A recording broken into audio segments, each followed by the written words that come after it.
એક આ ચંપલના સ્ટેન્ડમાં એક આ નવી વેરાયટીઝ આવી છે. આ એલ્યુમિનિયમની આખી પટ્ટી આવે છે, 6 ફૂટ લાંબી પટ્ટી આવશે. આ ફોર એક્ઝામ્પલ છે, મજબૂત પટ્ટી આવે છે અને એના માટેના આ સળિયા પણ આવતા હોય છે. આ સળિયા એસએસના આવતા હોય છે. આ સળિયાને પટ્ટીની અંદર આ રીતે ફિટ કરી દેવાના હોય છે અને સામે જે આપણે દિવાલ હોય એ દિવાલની અંદર આ રીતે તમારે ફિટ થઈ જશે. આની ઉપર તમે ચપ્પલો તમે આરામથી તમે આની ઉપર લગાવી શકશો.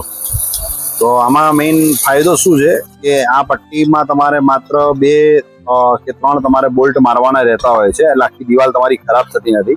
અને એની ઉપર તમારા જે સળિયા તમારે ફિટ થઈ જશે તો એના હિસાબે જે ચપ્પલ તમારે હેંગિંગ તમારે કરવી છે, સળિયામાં પણ આપણી પાસે નાની મોટી સાઇઝ મળી જશે, 8 ઇંચની, 10 ઇંચની. તો આ ટાઈપની પ્રોડક્ટ માટે પ્લીઝ તમે અમારો સંપર્ક કરી શકો છો. સોના ટ્રેડર્સ, અમદાવાદ. બીજી આ ટાઈપની અલગ અલગ માહિતી માટે પ્લીઝ તમને ફોલો કરો. રીલ સારી લાગી તો લાઈક અને શેર કરો. Thank you.